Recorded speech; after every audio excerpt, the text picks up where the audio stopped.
Hello student, स्वागत है आपका आपके अपने YouTube channel RBS study classes में। शुरू हो रहा है हमारा न्यू बैच भावी लेखपाल। भावी लेखपाल भावी लेखपाल का जो बैच शुरू हो रहा है 8085 पदों के लिए, उसके अंतर्गत हम पढ़ेंगे हिंदी को। उसके अंतर्गत हम सामान्य हिंदी, तो हिंदी को हम कवर करेंगे, हिंदी को। ठीक है, तो शुरुआत हो रही है हमारे न्यू बैच की भावी लेखपाल की, और 8085 पदों के लिए हमारा पोर्शन है हिंदी का।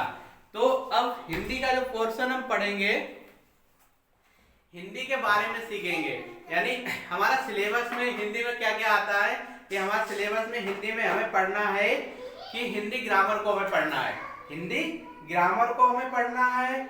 और हिंदी ग्रामर के अंतर्गत हमें हिंदी ग्रामर को पढ़ना है। हिंदी ग्रामर में के बाद यूजिंग वर्ड आता है कि वर्डों को कैसे यूज करना है। ग्रामर में जो वर्ड हैं तो कैसे यूज किए जाएंगे वो हमें देखना है। रस के बारे में पढ़ना है, अलंकार के बारे में पढ़ना है, समास के बारे में पढ़ना है, पर्यायवाची शब्दों को पढ़ना है, विलोम शब्दों को पढ़ना है, तत्सम और तद्भव शब्दों को भी पढ़ना है। वाक्यांशों के लिए एक शब्द जो बताया जाता है उसे भी पढ़ना है। लोकोक्तियां और मुहावरों को भी हमें सीखना है। वर्तनी शुद्ध कैसे की जाती है, वाक्यों में संशोधन कैसे किया जाता है, संधियां, लिंग, वचन, कारक और जो त्रुटियों आदि। अब हमारा जो सिलेबस है हिंदी का, इनको हमें पढ़ना है। तो शुरुआत करते हैं हम अपनी हिंदी का, और हिंदी की शुरुआत करते हैं संज्ञा से। शुरुआत हम करते हैं हिंदी की संज्ञा को। तो संज्ञा को हम इसमें जानेंगे, संज्ञा किसे कहते हैं, संज्ञा को हम इसमें जानेंगे। संज्ञा किसे कहते हैं, किसी आप लोगों को अगर पता है तो बता सकते हैं।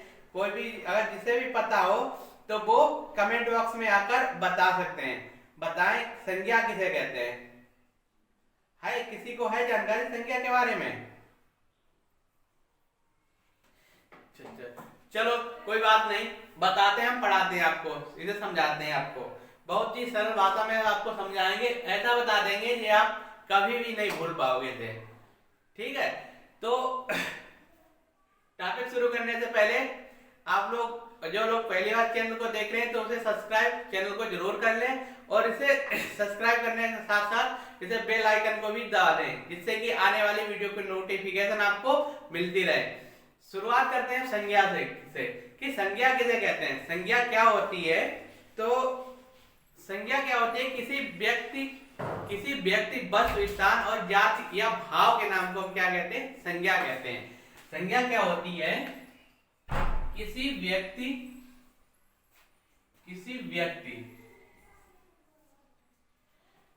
संज्ञा किसे कहते हैं, किसी व्यक्ति, वस्तु, स्थान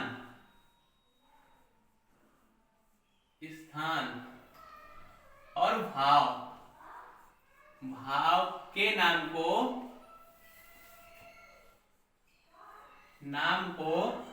संज्ञा कहते हैं। भाव के स्थान नाम को संज्ञा कहते हैं। यानी किसी व्यक्ति का जैसे नाम है, किसी व्यक्ति का नाम जैसे मोहन, राम, सीता, गीता, बक्ता, वर्षा, ये क्या है, किसी व्यक्ति के जैसे नाम है। या किसी कोई वस्तु जैसे कहते हैं वो वेट, गेंद, ये क्या है, ये वस्तु है। या किसी जैसे स्थान जैसे हम रहते हैं उत्तर प्रदेश का जलालाबाद, तो आगरा, शाहजहांपुर, तो ये हमारे क्या है, ये स्थान है। और भाव क्या होते हैं, जो शरीर का संवेग होते हैं।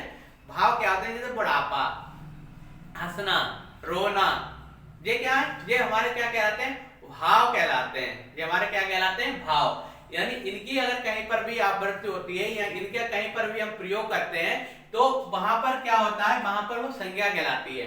वहां पर क्या कहलाती है, संज्ञा कहलाती है। संज्ञा के प्रकार, संज्ञा जो होती है वो 5 प्रकार की होती है। संज्ञा जो होती है वो 5 प्रकार की होती है। ठीक है, तो देखो संज्ञा जो होती है वो 5 प्रकार की होती है। सबसे पहले नंबर एक आती है संज्ञा हमारी व्यक्तिवाचक संज्ञा। कौन सी आती है हमारी? व्यक्तिवाचक संज्ञा। व्यक्तिवाचक संज्ञा, ठीक है। दूसरे नंबर पर हम पढ़ते हैं व्यक्तिवाचक संज्ञा। दूसरी होती है हमारी जातिवाचक संज्ञा। जातिवाचक संज्ञा। फिर आती है हमारी 3 नंबर पर तुम पढ़ते हैं जातवाचक संज्ञा। फिर आते हैं द्रव्यवाचक संज्ञा। द्रव्यवाचक संज्ञा। फिर हम पढ़ते हैं नंबर 4 पर द्रव्यवाचक संज्ञा।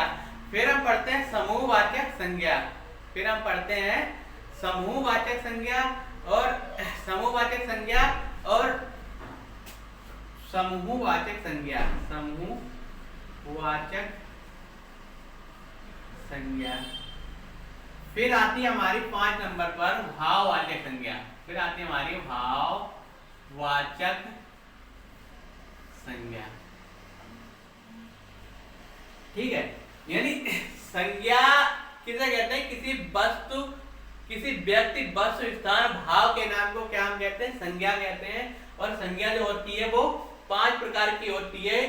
व्यक्तिवाचक संज्ञा, जातिवाचक संज्ञा, द्रव्यवाचक संज्ञा, समूहवाचक संज्ञा और भाववाचक संज्ञा। कौन कौन सी होती है हमारी? भाववाचक संज्ञा। आता हमारे व्यक्तिवाचक संज्ञा किसे कहते हैं? व्यक्तिवाचक संज्ञा किसे कहते हैं? व्यक्तिवाचक संज्ञा होती है जहां केवल एक ही व्यक्ति की, जहां केवल एक ही व्यक्ति की या वस्तु का बोध होता है। यहां पर क्या होता है? जहां पर केवल एक ही व्यक्ति की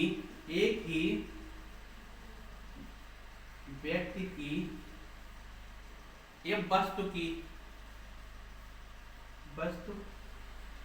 का बोध होता है,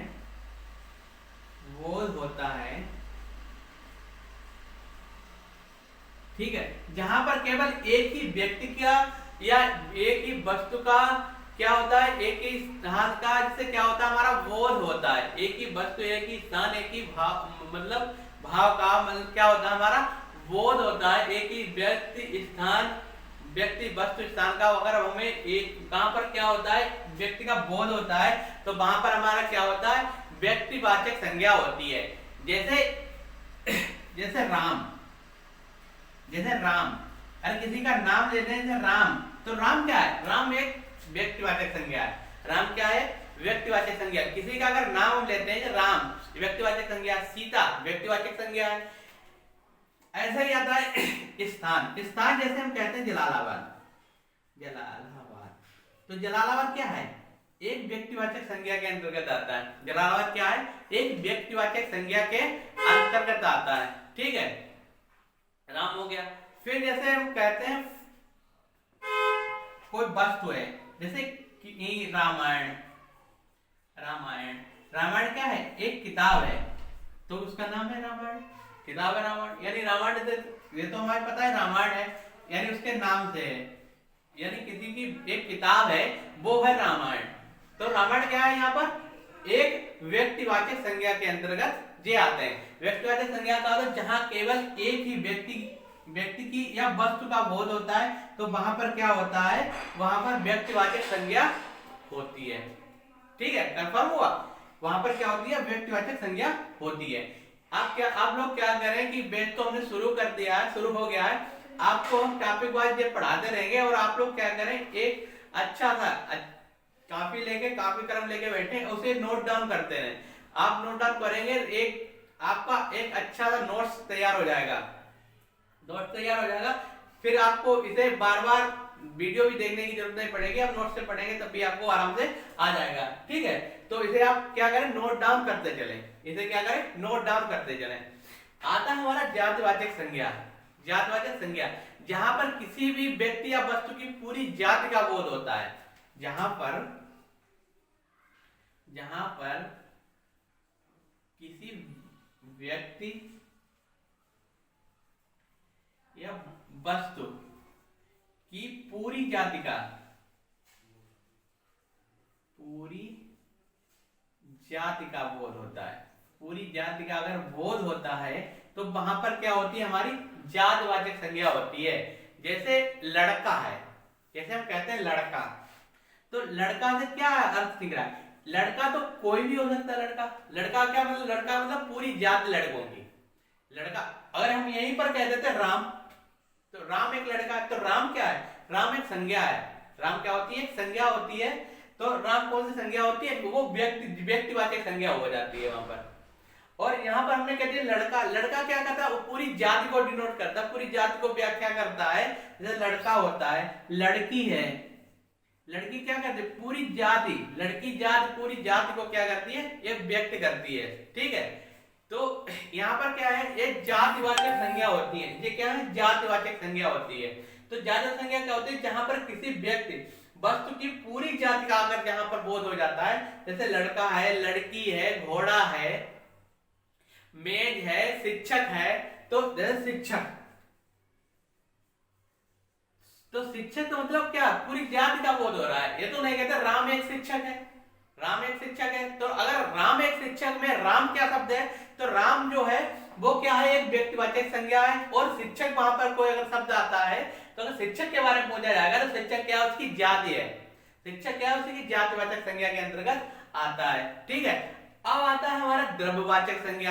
यानी द्रव्यवाचक संज्ञा होता है कि द्रव्य या पदार्थ, जहां पर द्रव्य पदार्थ का बोध होता है, जहां पर द्रव्य पदार्थ का बोध होता है, द्रव्य पदार्थ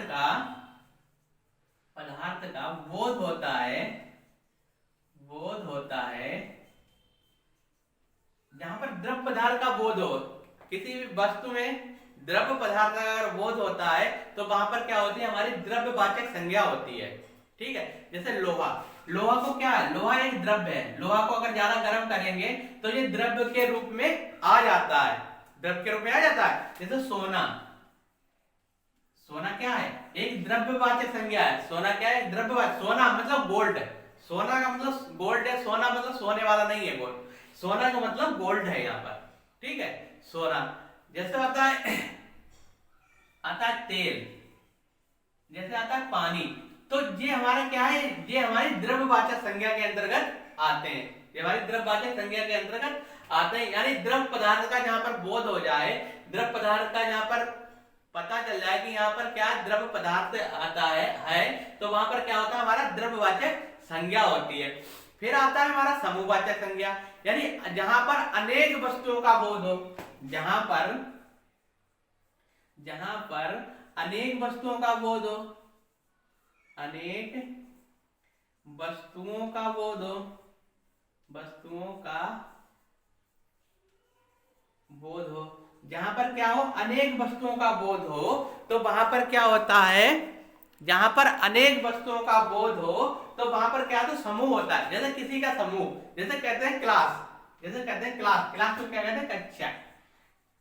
यानी कक्षा क्या है, एक कक्षा। जैसे कहते हैं क्लास 9 है, तो क्लास 9 में क्या, क्लास 9 में बहुत सारे बच्चे, जो क्लास पूरा समूह तो होता है वहां पर। क्लास में क्या पूरा समूह ही तो है, सारे बच्चे जो बैठे हैं उसी को तो हम क्लास कहते हैं। ना कि जैसे कहीं पर एक बच्चा बैठा है तो वहां पर क्लास नहीं कहते हैं।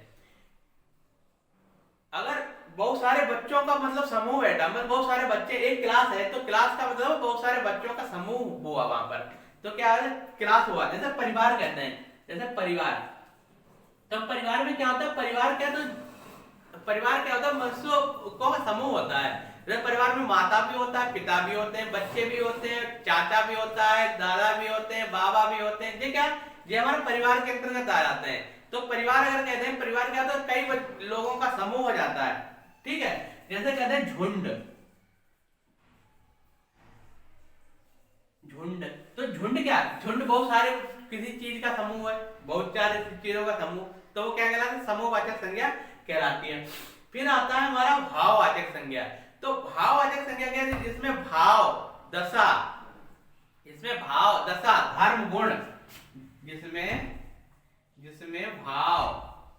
भाव दशा गुण धर्म, भाव दशा गुण धर्म। ठीक है, जिसमें भाव दशा गुण धर्म का अगर बोध हो, गुण धर्म का बोध हो तो वहां पर क्या होता है, वहां पर भाववाचक संज्ञा होती है। वहां पर क्या होता है, वहां पर भाववाचक संज्ञा होती है। जैसे हम कहते हैं बुढ़ापा, बुढ़ापा, देखो बुढ़ापा में क्या है, एक भाव तो है शरीर का, शरीर में भाव है कि बुढ़ापा भी होता है, बुढ़ापा बुढ़ापा है, भाव है। तो देखिए जैसे मिठास, मिठास, मिठास का एक स्वाद है, जब हम खाते तभी पता लगता है ये मीठी है, मिठास है, स्वाद आता है, ठीक है। जैसे आता है लड़कपन, जैसे आता है लड़कपन, तो ये क्या है, एक भाव है, एक क्या है, भाव है। तो ये क्या कहलाती है, हमारी भाववाचक संज्ञा कहलाती है। हमारी क्या कहलाती है, भाववाचक संज्ञा कहलाती है, ठीक है। ये तो थी हमारी संज्ञा, ये तो थी हमारी संज्ञा। एक बार रिवाइज कर लेते हैं दोबारा फिर से। संज्ञा किसे कहते हैं, किसी वस्तु, किसी व्यक्ति, वस्तु, स्थान और भाव के नाम को क्या कहते हैं, संज्ञा कहते हैं, ठीक है। भाव के नाम को संज्ञा कहते हैं। इसे 5 भागों में बांटा जाता है। 5 इसके प्रकार हैं। इसके टाइप, प्रकार कितने प्रकार हैं इसके, 5, ठीक है। तो पहला प्रकार है व्यक्तिवाचक संज्ञा, पहला हमारा प्रकार है व्यक्तिवाचक संज्ञा।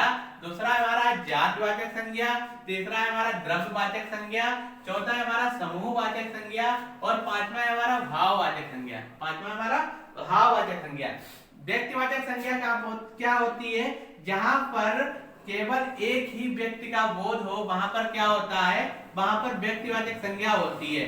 जहां पर केवल क्या हो, केवल एक ही व्यक्ति का बोध हो, वहां पर क्या होता है, वहां पर जैसे राम, जैसे जलालाबाद स्थान, एक ही, जैसे रामायण, रामायण क्या है, एक किताब है। फिर आता है हमारी जातिवाचक संज्ञा, यानी जहां पर क्या हो, किसी भी व्यक्ति या वस्तु की पूरी जाति का बोध होता है, पूरी जाति का, इसमें क्या होता है, पूरी जाति का बोध होता है, तो वहां पर क्या होती है, हमारी जातिवाचक संज्ञा होती है। जैसे लड़का, जैसे लड़की, जैसे शिक्षक, ठीक है।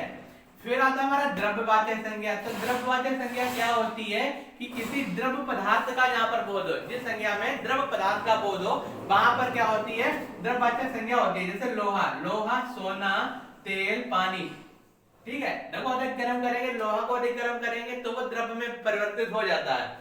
फिर आता है हमारा समूहवाचक संज्ञा। तो समूहवाचक संज्ञा क्या होता है, जहां पर अनेक वस्तुओं का बोध होता है, जहां पर क्या होता है, अनेक वस्तुओं का बोध होता है, तो वहां पर क्या होता है, समूहवाचक संज्ञा होती है। जैसे कक्षा, कक्षा में क्या होता है कि बहुत सारे, कई बच्चों का ग्रुप होता है, तो उसी को कक्षा कहते हैं। परिवार में क्या होता है, माता पिता, भाई बहन, चाचा चाची, दादा दादी, बहुत सारे का समूह होता है। जैसे झुंड कहते हैं, कि कहते हैं वहां पे लोग झुंड बनाए हुए बैठे थे। झुंड बनाए हुए मतलब बहुत सारे लोग, मतलब तरह तरह के लोग, बहुत सारे लोग टाइप के बैठे हुए थे, तो उसे हम क्या कहते हैं, झुंड में बनाए हुए बैठे थे, ठीक है। फिर आता है भाववाचक संज्ञा। भाववाचक संज्ञा होती है जिसमें भाव तथा गुण धर्म का ज्ञान होता है, बोध होता है, तो उसे क्या करते हैं, भाववाचक संज्ञा कहते हैं। जैसे बुढ़ापा, कहते हैं राम बूढ़ा हो गया, तो राम बूढ़ा हो गया, तो राम जो बूढ़ा, बूढ़ा शब्द है राम में, राम जो इस वाक्य में बूढ़ा जो शब्द आएगा, तो वो क्या होगा, उसका भाव होगा, राम का भाव होगा कि राम क्या, कैसा हो गया, बूढ़ा हो गया है। यानी कहते हैं चीनी मीठी है, तो चीनी क्या है, चीनी मीठी है, उसका एक गुण है, चीनी का गुण है कि चीनी मीठी होती है, यानी चीनी में मिठास है, इसके मतलब वो वहां पर क्या है, हमारी भाववाचक संज्ञा है, ठीक है। तो ये था हमारा संज्ञा, ये थी हमारी संज्ञा, ठीक है। यहीं पर संज्ञा का चैप्टर पूरा खत्म होता है। नेक्स्ट पढ़ेंगे हम सर्वनाम को, नेक्स्ट वीडियो में सर्वनाम को पढ़ेंगे। तो आप लोग जो पहली बार वीडियो को देख रहे हैं तो इसे सब्सक्राइब जरूर कर लें और इसे अधिक से अधिक शेयर करें। यूपी लेखपाल का जो बैच है, भावी लेखपाल नाम से जो बैच हमारा चल रहा है, तो ये बिल्कुल निःशुल्क बैच है, ये बिल्कुल निःशुल्क बैच है, ये बिल्कुल निःशुल्क बैच है। और ये निःशुल्क बैच कोरोना में आर्थिक स्थिति को देखते हुए आप लोगों के लिए रख किया गया है। निःशुल्क बैच की आप लोग आकर इसमें पूरी से पूरी तैयारी आराम से कर सकें। तो आप लोगों को का भी एक सहयोग है, सहयोग लेना चाह रहे हैं कि इसे अधिक अधिक शेयर करें, अधिक से अधिक इसका प्रचार करें मेरा, कि जिससे कि जो निःशुल्क शिक्षा जो हम करा रहे हैं, दे रहे हैं, तो उसका लाभ अधिक से अधिक छात्र ले सकें। तो इसी वीडियो के मतलब इसी टॉपिक के साथ आज का जो टॉपिक खत्म होता है। नेक्स्ट टॉपिक अब हिंदी में हम सर्वनाम को पढ़ेंगे, ठीक है। सर्वनाम को बारे में देखें, उसकी जानकारी करेंगे, ठीक है। तब तक के लिए आप लोग क्या करें, चैनल पर बने रहिए और इसे अधिक से अधिक शेयर करें। और जो लोग इस लेखपाल के ग्रुप में ज्वाइन होना चाहते हैं, लेखपाल के जो पढ़ा रहे हैं उसे पीडीएफ के रूप में अगर लेना चाहते हैं, तो वो सारी चीजें आपको टेलीग्राम चैनल पर, हमारे टेलीग्राम चैनल पर आपको मिल जाएंगी। तो उसके लिए आप क्या करें, डिस्क्रिप्शन में उसका लिंक दिया हुआ है, डिस्क्रिप्शन में आप जाकर लिंक पर जाकर टेलीग्राम चैनल को सब्सक्राइब कर लें, उसे ज्वाइन कर लें। ठीक है, टेलीग्राम चैनल को उसे ज्वाइन कर लें। आपको इसके सारे रिलेटिव, इससे के जो भी होंगे, सारी जो पीडीएफ आपको उपलब्ध कराएगी वहीं से आपको मिलती रहेंगी। ठीक है, तो आज के लिए इतना ही, मिलते हैं आपको नेक्स्ट वीडियो में। और आप ये भी बताइए कि हमारा वीडियो कैसे लगा, थोड़ा सुझाव भी हमें अपना कमेंट के माध्यम से दे दिया करें, और पता लगता रहे कि कैसे आप लोगों की पढ़ाई कैसी चल रही है, कैसी नहीं चल रही है। ठीक है, तो आज के लिए इतना ही, मिलते हैं नेक्स्ट वीडियो में, तब तक के लिए बहुत बहुत धन्यवाद।